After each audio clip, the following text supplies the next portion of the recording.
Bonjour, Patrick, Végétosphère, j'espère que vous allez bien. Votre coach végétal, diagnostic, plantes et jardin, Végétosphère. Alors, aujourd'hui, c'était promis, les plantes succulentes dans lesquelles on retrouve plein de plantes qu'on connaît. On doit reconnaître que c'est un peu un fourre-tout. Il y a des cactés, il y a des euphorbes, il y a un peu de tout dans les succulents, des écheveria et autres. C'est maintenant sur Végétosphère, la vidéo arrive. À tout de suite. Shall we begin? Eh bien, les plantes succulentes, j'en ai quelques échantillons devant moi. Vous reconnaîtrez le Zamioculcas. Ici, on a un Echeveria d'intérieur. On a une plante qui pourrait ressembler à un Ficus robusta, et en fait, c'est un Clusia. C'est parmi les plantes grasses, parce que le feuillage est turgescent, épais. Ici, j'ai un... Ça y est, j'ai perdu le nom. Il va me revenir. C'est une queue de rat. Donc Peperomia, alors les plantes sont souvent épaisses aussi, un peu charnues, donc ce sont des plantes qui stockent de l'eau facilement. Une sansevieria, donc ça c'est une plante qui a retrouvé un certain succès. Les sansevieria, on les connaît plutôt, je vais vous montrer une photo, on les connaît plutôt sous la version grand-mère au bord de la fenêtre. Eh bien voici une sansevieria cylindrica qui a vraiment... renouveler le genre. En tout cas, le succès a été grand avec cette plante qui est apparue il n'y a pas très longtemps. Ici, j'ai, que je vous dise pas de bêtises, c'est un Senecio, donc une plante grasse aussi. Tout est turgescent, épais, c'est gorgé d'eau. Voilà, j'en ai toute une ribambelle. J'ai évidemment le Schlumbergera qui est là. Ici, j'en ai une qui a l'air morte, certainement, selon vous, et bien qu'il y ait deux feuilles. C'est l'adénium. Et l'adénium est une plante succulente, surtout par le pied, comme ça, qui est lui aussi remplie d'eau et de sucre. Et elle est en repos. Elle est tout simplement en repos végétatif. J'en ai vu une chez une amie, elle est en fleurs, avec peu de feuilles, mais elle est en fleurs quasiment 3 ou 4 fois dans l'année. L'adénium, une plante pour laquelle on fera prochainement une vidéo, parce que celle-ci, elle est très intéressante. Qu'est-ce que je peux vous montrer? Évidemment, quand on parle des succulents, des plantes grasses, on est obligé de passer par les cactus, ça pique, évidemment. Une plante de collection. Allez, faut que je vous la montre, parce que ça, c'est pour les amateurs, ils la reconnaîtront. On est là dans les plantes à codex. Alors, les plantes à codex ont la particularité d'avoir un pied, une boule, qui peut être difforme, qui peut ressembler à un œuf, qui peut ressembler à un caillou. Et elle a un rythme très marqué. Feuille, période de sécheresse où elle s'endort, où il n'y a plus rien du tout, et ça peut durer plusieurs mois. Ce sont des plantes qu'on peut considérer aussi comme plantes succulentes. En fait, plantes succulentes, plantes grasses, cactées, c'est vrai que c'est un fourre-tout. Et quand vous achetez un sac de terreau pour plantes grasses, il est bien marqué grasse, succulente, cactée. C'est pas par hasard, parce que toutes ces plantes, bien qu'elles ne fassent pas partie d'une classification particulière, les succulentes, c'est large. Théoriquement, au départ, les succulentes, c'était les plantes qui ne faisaient pas partie de la famille des cactées ou des cactacées, et pour lesquelles on devait avoir des soins assez similaires. Donc pas de classification, ça c'est clair, c'est le fourre-tout. Par contre, un dénominateur commun, ce sont des plantes qui, d'une manière ou d'une autre, stockent de l'eau dans les feuilles, les tiges ou les racines. D'une manière générale, il y a de l'eau quelque part à un moment donné. Géographiquement, ces plantes sont évidemment originaires des parties chaudes, voire désertiques de la planète, mais pas que. On a des plantes, par exemple le Schlumbergera, dont on avait fait une vidéo pour les fêtes de Noël. Le Schlumbergera, c'est un cacté, de la famille des cactacées, donc une véritable cactée originaire de zones tropicales, comme quoi on est un peu perturbé parfois par leurs origines. Mais ça s'expliquait parce que c'était une plante qui vivait un peu dans la canopée, qui était épiphyte et qui devait d'une manière ou d'une autre stocker de l'eau pour pouvoir survivre. Géographiquement, tous les continents vont nous proposer des plantes succulentes. Ici, je suis dans ma maison, avec des plantes succulentes qui sont forcément d'origine géographique plus chaude, évidemment. Là, on est vraiment avec des plantes d'intérieur. Cependant, dans nos jardins, au nord de la Loire, on va retrouver des sédums, des joubarbes, des écheveria, donc des cousins de cet écheveria-là, mais qui poussent et qui sont tout à fait capables de passer l'hiver dehors jusqu'à des températures très basses, les sédums en particulier. Ça ne leur pose aucun souci. Donc, pas de de classification, je le redis, le dénominateur commun, elle stocke de l'eau, et ça va déterminer les soins. C'est comme ça qu'on va pouvoir garder des plantes qui ont quand même une sacrée capacité à résister aux mauvais traitements. Par contre, si vous voulez les voir pousser un peu, si vous voulez les voir s'étoffer, si vous voulez les voir fleurir, car la très grande majorité a des fleurs insignifiantes, en tout cas esthétiquement pas à la hauteur de leur couleur de feuilles, de leur esthétique générale. Il y en a quand même une ou deux qui ont des fleurs exceptionnelles. Je pense à l'adénium. Hein. On peut pas dire qu'esthétiquement il est tout dégingandé, mais alors sa fleur c'est quelque chose. Je vais vous la poster là, juste à côté. La floraison d'un adénium, c'est quelque chose de vraiment sympathique. Alors de l'eau stockée sous forme de sucre, de gel, l'aloe vera par exemple. Hein, les cannes, les feuilles sont gorgées d'un sucre avec lequel on peut faire des soins, etc. Que l'on peut parfois utiliser pour faire des jus. Aloe vera pour lequel nous ferons une vidéo très prochainement, parce que ça c'est une plante aussi intéressante par sa culture et tout ce qu'elle peut nous prodiguer comme bon soin. Donc les succulentes c'est très large, c'est très facile. Je dirais que pour les soins de ces plantes-là, la chose la plus importante c'est quand même de leur prodiguer un rempotage assez régulier, car certaines d'entre elles, sans crier gare, ont une croissance certainement lente. Ça, je pense que c'est le cas pour toutes. Mais alors, c'est une puissance de développement, comme pour le Zamioculcas, hein, que j'ai présenté ici, qui est considéré comme une plante verte. Mais pour le coup, ses feuilles sont gorgées d'eau, ses tubercules racinaires sont gorgées d'eau. On va la soigner comme ça. Donc, ce sont des plantes à une croissance lente mais puissante. Et si vous ne rempotez pas l'aloe vera au bout de la 4e année parce que vous avez décidé ou vous avez oublié de le faire, c'est l'aloe vera qui va vous le rappeler, parce que le pot, s'il est en plastique, sera déformé, s'il est en terre cuite, il va exploser. Et ça, c'est valable aussi pour la plante, la sansevieria. Alors, il faut que je vous la trouve, la sansevieria. Elle est là. La sansevieria, c'est la plante... on fera aussi une vidéo très prochainement là-dessus, parce que la sansevieria est une plante très très intéressante. Je pense qu'on a tous un souvenir de la sansevieria de la mamie, très clairement, au village ou ailleurs. On l'appelle aussi langue de belle-mère. Hein. C'est une plante qui comme le coussin de belle-mère, est assez difficile. Alors, je ne sais pas s'il y a un rapport entre le nom et ce qu'on pourrait imaginer des belles-mères, mais en tout cas, la langue de belle-mère est très graphique et elle fait un retour assez intéressant dans nos intérieurs, parce que elle apporte quelque chose. Évidemment, moi j'ai le souvenir de la plante dont je voulais pas spécialement, mais franchement, sa solidité est à toute épreuve. Et donc, comme je le disais, hein, aujourd'hui le pot n'est pas rempli, mais dans 2 ans, ce pot plastique, qui est aussi ce pot d'élevage, va être complètement déformé et il y aura nécessité de la rempoter, soit pour la mettre dans le même pot, auquel cas il faudra découper la plante. Et à ce moment-là, on en distribuera à nos amis ou à notre famille. C'est pas un problème, parce que c'est très facile. Et au bout de 48 heures, on remet ça dans le terreau et c'est reparti pour un petit tour. Le soin de ces plantes, donc j'ai dit rempotage, terreau cacté, terreau plante grasse, c'est celui qu'il vous faut. C'est un terreau qui est filtrant. Et si vous n'avez pas le terreau cacté ou plante grasse, moi je vous conseille de prendre un terreau plante verte, un très bon terreau universel.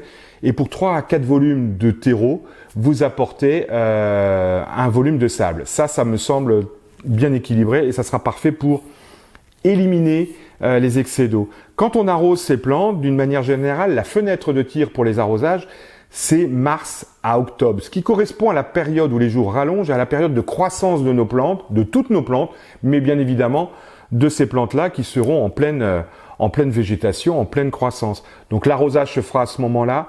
Gare à vous si vous avez un beau petit cache-pot, hein, j'en ai un là.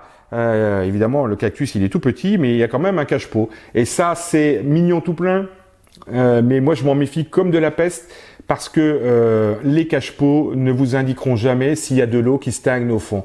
Et les plantes grasses, les cactés, ou n'importe quelle plante d'une manière générale, mais plus celle-ci encore, dès qu'il y a de l'eau qui stagne et les racines qui sont dans l'eau, la pourriture va arriver relativement rapidement, et un de ces 4 matins, vous aurez votre plante qui sera complètement pliée en 2. La partie inférieure sera totalement pourries, détruites. Ça, c'est bien le risque. Donc des arrosages qu'on peut pratiquer de mars à octobre, parce que c'est vraiment le moment le plus opportun. C'est là où ça pousse, je l'ai dit. Pour ce qui est des fertilisations, c'est la même chose. La fertilisation, les engrais, donc, seront à apporter aussi à cette période de l'année, parce que c'est là où les plantes poussent. Les jours sont longs. Il y a une véritable multiplication cellulaire, hein, c'est la fête, ça pousse, voilà.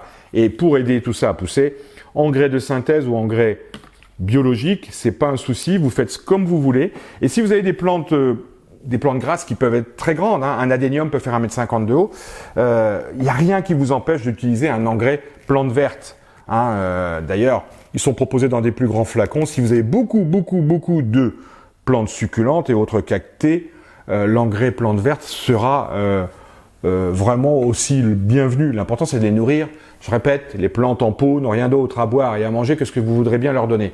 C'est vrai que les cactées, les plantes grasses et les succulentes sont habitués à des régimes difficiles, des climats secs où il pleut presque pas, ou alors des saisons marquées, une saison de pluie, une saison sèche.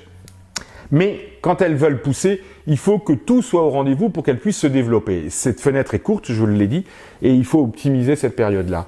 Ça, c'était pour les arrosages, les fertilisations. On peut parler des soins. Donc moi, je mets en numéro 1 soins, problème qu'on peut rencontrer avec ces plantes, c'est l'eau. À la fois importante, décisive pour le développement de la plante, mais cruellement terrible si on néglige de vérifier l'eau stagnante dans la soucoupe, l'eau stagnante dans un cache-pot, et ici par exemple j'ai un pot à réserve d'eau. Donc ça c'est quelque chose qui est retors. Alors je le fais parce que ça me convient bien, je pense que je maîtrise bien les arrosages, mais gare à moi si j'arrose un peu trop et puis que surtout la plante n'est pas en phase de croissance. À ce moment-là, l'eau va remonter dans le terreau en bas, dans les racines, et ces plantes détestent les excès d'eau au point que la pourriture va s'engendrer très rapidement. Ça, c'est c'est pas une maladie, c'est pas un parasite, mais c'est un soin où il faut y penser. Évidemment, pour toutes ces plantes, je n'en vois pas une là qui ne pourrait pas avoir de la cochenille. Ici, j'ai un épiphyllum, le cousin du Schlumbergera, celui qui fait une fleur qui dure à peine 24 heures. Une fleur blanc crème, eh bien celui-ci, j'ai déjà eu de la cochenille dessus.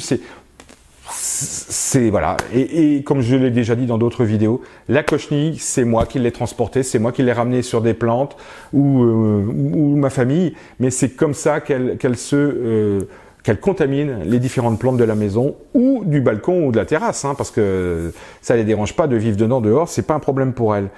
Qu'est-ce que je peux encore vous dire d'autre ? Les soins aux plantes, la multiplication, voyons, la multiplication. Alors, une des caractéristiques des plantes succulentes, on va peut-être faire abstraction des cactées, où c'est un peu difficile à multiplier, c'est essentiellement par semis, on peut faire peut-être des boutures, des greffes, mais la caractéristique de toutes ces plantes grasses, on va prendre par exemple celle-là, si je coupe ici, je vais le faire, alors je vais la casser, voilà, je vais la casser. Voilà, je vais la casser. C'est fait. Je prends cette petite feuille. Je vais faire en sorte que la plaie soit le plus propre possible. Je vais mettre ça dans un terreau cacté, plante grasse. Et en 3 semaines, 1 mois, à chaleur constante, je vais avoir des petites feuilles qui vont venir ici sur le côté. C'est d'une simplicité incroyable. Ces plantes se multiplient toutes seules. Si je prends celui-ci, le crassula, en général, les feuilles tombent par terre, dans les serres, chez les producteurs, ou dans le jardin, vous la mettez dehors en été, et puis qu'est-ce que vous voyez? Les feuilles tombent, eh oui, mais 3 semaines après, 1 mois après, il y a déjà les feuilles qui sont venues toutes seules. C'est une des caractéristiques de ces plantes, c'est relativement facile. C'est pas commun à toutes, mais c'est relativement facile. Évidemment, si vous prenez la sansevieria, les feuilles peuvent pas tomber. Par contre, si vous coupez, que vous laissez sécher la plaie pendant 24 à 48 heures, une fois que la plaie est bien sèche, on remet dans un terreau semi-cacté et ça pousse. Alors, j'aurais pu vous dire, mais il faut utiliser des hormones de bouturage. Eh bien, les hormones du bouturage ont disparu en même temps que la plupart des produits chimiques. C'est pas parce que c'était spécifiquement dangereux, C'est tout simplement parce qu'elles avaient une homologation et que les hormones de bouturage, acide indole butyrique, acide naphthylacétique, ANA, AIB, AIA, toutes ces hormones ont disparu. Elles ont été des victimes collatérales de la disparition et de la mise en application de la disparition et de la fin des produits chimiques. C'est dommage, c'est comme ça. Surtout qu'on retrouve ces hormones naturellement sur les nœuds des boutures, à l'endroit où on fait spécifiquement la bouture. On a naturellement ces mêmes hormones présentes à cet endroit-là. Alors aujourd'hui, ce qu'il faut utiliser, c'est de l'Oziryl. On a essentiellement en principe, en stimulant pour les racines, il faut utiliser l'Oziryl. On n'est plus en présence d'hormones. On considère que la racine est naissante et l'Oziryl, dont je vais vous mettre la photo là, va optimiser, va maximiser, va catalyser le développement racinaire. Voilà pour la multiplication, pour les plantes grasses, les plantes succulentes qui sont très à la mode. Je vais terminer là-dessus. Elles sont très à la mode, elles font l'objet de beaucoup de communication sur les réseaux sociaux. Tout le monde en parle. Instagram est envahi par les plantes succulentes. Les jeunes s'intéressent aux plantes succulentes et on va dire c'est génial parce que ils ne sont pas que sur les tablettes et les réseaux. Ils sont aussi amateurs de plantes et de plantes pour lesquelles ils vont pas avoir à se prendre la tête, quoi. Parce que c'est clair que s'il faut s'en occuper en les rempotant tous les 36 de l'année, non, c'est relativement simple, il faut quand même s'en occuper, un minimum, mais grosso modo, ça pousse et on a le droit de les oublier un petit peu. Et si on les oublie un petit peu, autant que ce soit de octobre à février-mars, ce qui correspond à la période de jours courts. Et là, ces plantes sont en repos. On peut les mettre en repos, elles y vont naturellement, l'adénium y est. Il est dans une chambre qui n'est pas aujourd'hui occupée, où il fait en moyenne 15 degrés, et c'est parfait pour l'adénium. Et d'une manière générale, ces plantes peuvent être dans des pièces lumineuses, mais à des températures qui peuvent descendre jusqu'à 12-13. C'est pas un problème, c'est vraiment pas un problème pour l'hiver. Si vous savez pas où les mettre, en hiver, la pièce lumineuse, la chambre d'amis, le couloir, c'est pas un souci. Pour l'exposition dans la maison, vous avez le droit de les mettre derrière la fenêtre, même si c'est en plein soleil. Vous avez le droit de le faire, simplement il faut y aller en faisant une transition douce. Faut pas y aller du jour au lendemain, surtout si elle vient d'un endroit où elle était un peu à l'abri et un peu dans le côté moins lumineux de la maison. Il faut y aller par transition, par palier, et ces plantes apprécieront. Voilà pour le grand monde des plantes succulentes, des plantes grasses et des cactées. Donc prochainement, un peu plus tard, nous aurons une vidéo sur les sansevieres, les fameuses langues de belle-mère. On en aura une sur les stimulants racinaires. On en aura une autre sur l'adénium. Ça sera certainement un peu plus tard dans le printemps ou début d'été. Et on en fera encore une sur les aloe vera qui sont voilà, très à la mode et très appréciées par les jeunes femmes, les jeunes filles. C'est la plante au grand succès. Voilà. Je vous salue, je vous dis à très bientôt sur Végétosphère. N'oubliez pas de vous abonner et vous retrouverez très prochainement sur le site végétosphère.com où on vend la plupart de ces produits que je vous ai montrés là, une note écrite beaucoup plus fouillée que ce que j'ai pu vous dire ici oralement lors de cette vidéo. Je vous dis salut, je vous dis à très bientôt sur Végétosphère. À bientôt, au revoir. Shall we begin?